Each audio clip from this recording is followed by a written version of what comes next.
السلام علیکم عزیز طلباء، آج ہم 12ویں کلاس کا سبق نمبر 16 پڑھ رہے ہیں۔ یہ ایک نعت ہے جو حفیظ طائب صاحب نے لکھی ہے اور آپ کے سلیبس میں شامل ہے۔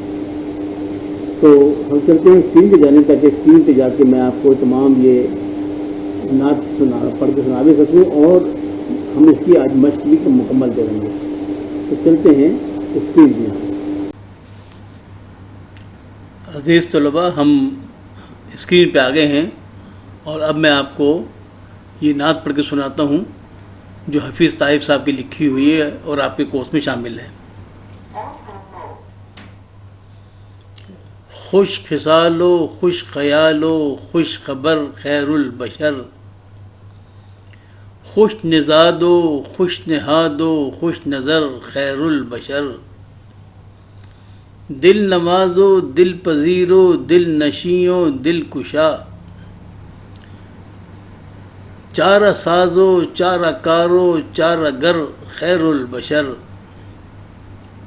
و سر بسر مہر و مروت، سر بسر صدق و صفا، سر بسر لطف و عنایت، سر بسر خیر البشر، و صاحب خلق عظیم و صاحب لطف عمیم، صاحب حق صاحب شق القمر خیر البشر، اور کارزار دہر میں وجہ ظفر وجہ سکون، عرصہ محشر میں وجہ درگزر خیر البشر، رونما کب ہوگا راہ زیست پر منزل کا چاند، ختم کب ہوگا اندھیروں کا سفر خیر البشر، اور کب ملے گا ملت بیضا کو پھر روج کمال، اور کب شب حالات کی ہوگی سحر خیر البشر، اور در پہ پہنچے کس طرح وہ بے نوا بے بالوں پر، در پہ پہنچے کس طرح وہ بے نوا بے بالوں پر، ایک نظر طائب کے حال زار پر خیر البشر۔ تو یہ جناب نعت تھی۔ اب ہم اس کے سوالات کے جواب میں آپ کو تمام سوالات کے جواب بتاؤں گا۔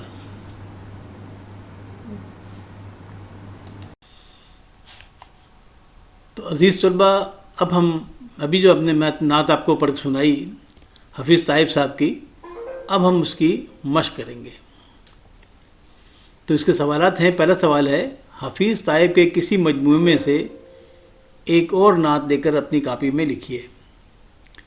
تو ایک اور نعت ہم نے آپ کے لیے لکھ دی ہے، وہ کچھ یوں ہے کہ یوں ذہن میں جمال رسالت سما گیا، یوں ذہن میں جمال رسالت سما گیا، میرا جہان فکر نظر جگمگا گیا، اور خلق عظیم و اسوہ کامل حضور کا، خلق عظیم و اسوہ کامل حضور کا، آداب زیست سارے جہاں کو سکھا گیا، اور اس کے قدم سے پھوٹ پڑا چشمہ بہار، وہ دشت زندگی کو گلستاں بنا گیا، اور انوار حق سے جس نے بھرا دامن حیات، وہ نکھت وفا سے زمانے بسا گیا۔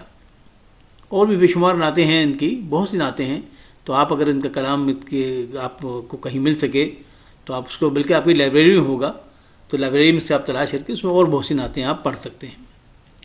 سوال نمبر 2 ہے، اس نعت میں قافیے اور ردیف کی نشاندہی کیجیے۔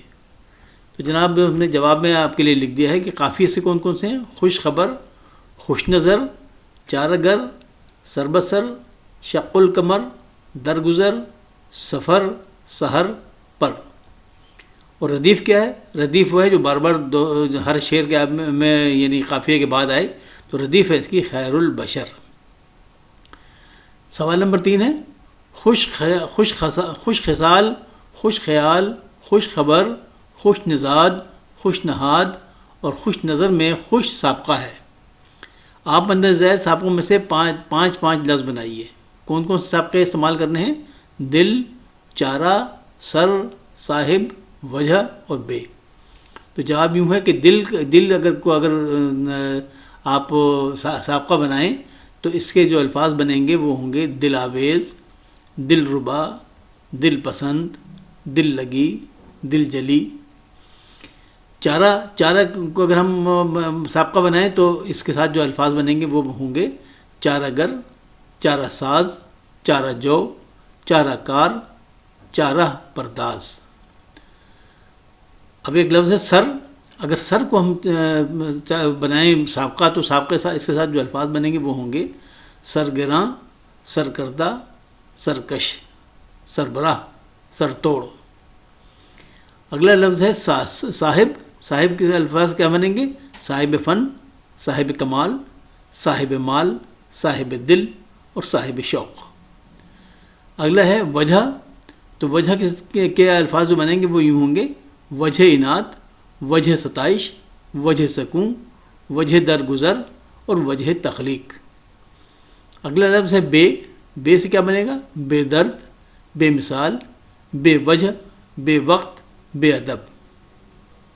سوال نمبر 4 ہے کہ صاحب حق صاحب شق القمر خیر البشر، اس مصرعے میں شاعر نے کس واقعے کی طرف اشارہ کیا ہے؟ اس کا جواب ہے کہ اس مصرعے میں شاعر نے حضور صلی اللہ علیہ وآلہ وسلم کے اس معجزے کی طرف اشارہ کیا ہے کہ جب آپ نے اپنی انگلی کے اشارے سے چاند کو 2 ٹکڑوں میں تقسیم کر دیا تھا۔ سوال نمبر 5، درج ذیل تراکیب کے معنی لکھیے۔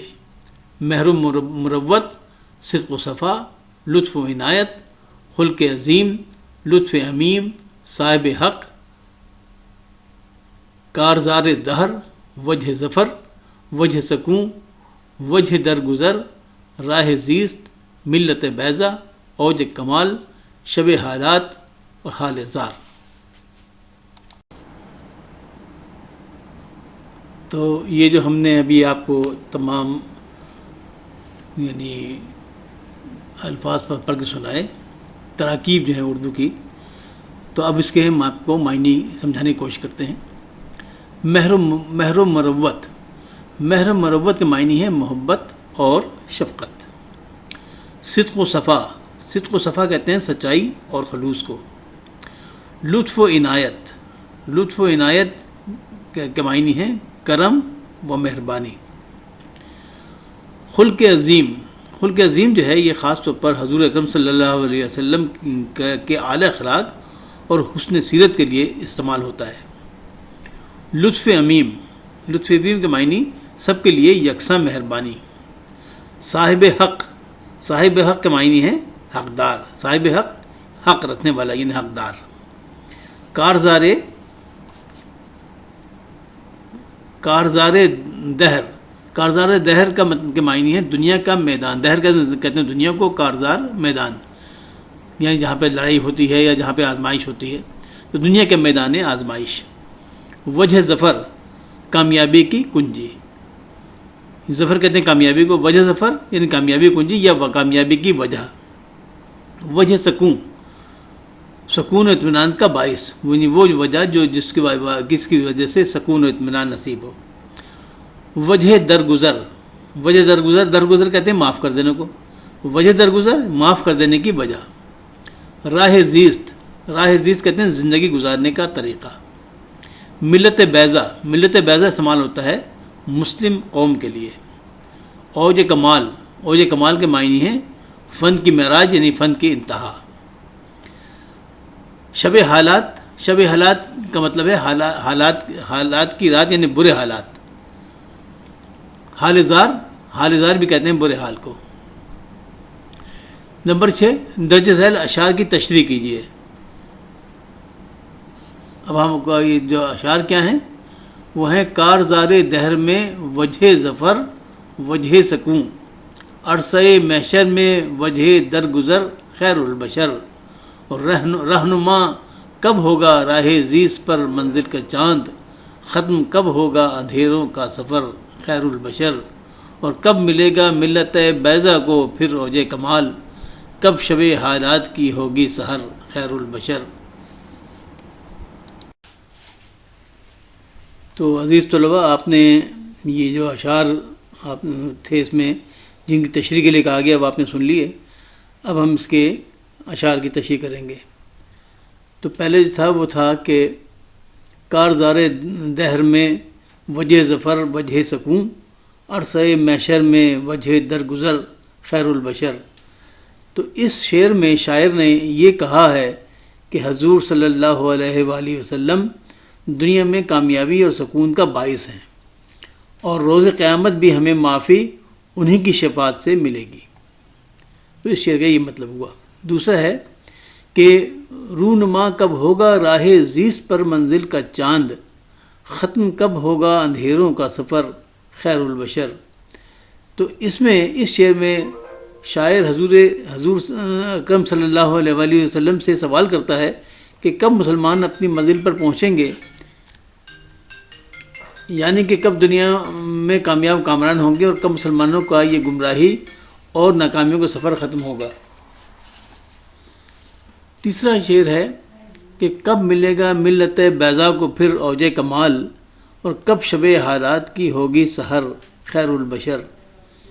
تو اس شعر کا مطلب جو ہے وہ یہ ہے کہ شعر میں شاعر حضور صلی اللہ علیہ وآلہ وسلم سے سوال کرتا ہے کہ کب مسلم قوم کو عروج حاصل ہوگا اور کب ہماری مشکلات ختم ہوں گی۔ اب آخری جو سوال ہے آپ کے اس پورے سبق کا، وہ ہے کہ نظم کے آخری شعر میں شاعر نے کیا دعا مانگی؟ تو اس کا جواب ہے کہ آخری شعر میں شاعر نے در مصطفیٰ پر حاضری کی خواہش کا اظہار کرتے ہوئے اپنی بیچارگی اور نامساعد حالات کا ذکر کیا ہے، اور حضور کی خدمت میں درخواست کی ہے کہ اگر ان کی نگاہ کرم ہو جائے تو شاعر کی حاضری کی خواہش پوری ہو سکتی ہے۔ تو اس سے آج آپ کا یہ سبق یہاں پر ختم ہوتا ہے۔ عزیز طلباء، آج کا آپ کا یہ سبق جو ہے یہ یہاں پہ اختتام پذیر ہوا۔ اگلے سبق کے لیے پھر حاضر ہوں گے، اور اگر آپ چاہتے ہیں کہ آپ کو اگلے سبق کی اطلاع فوری طور پر ہو جائے تو آپ اس چینل کو سبسکرائب کر لیجئے، بیل کے آئیکن کو دبا کر آل کو سلیکٹ کر لیجیے، اور کوشش کیجیے کہ اس چینل کے بارے میں آپ اپنے دیگر دوستوں کو بھی آگاہ کریں، تاکہ ہم جو محنت کرتے ہیں اس محنت سے تمام بچے فائدہ اٹھا سکیں۔ آئندہ تک کے لیے اجازت چاہتا ہوں۔ اللہ حافظ و ناصر، فی امان اللہ۔ براہ کرم میرے چینل کو سبسکرائب کر کے بیل آئیکن کو دبا دیجئے تاکہ میرے آئندہ کے اسباق کی اطلاع آپ کو فوراً ہو سکے۔ Thank you.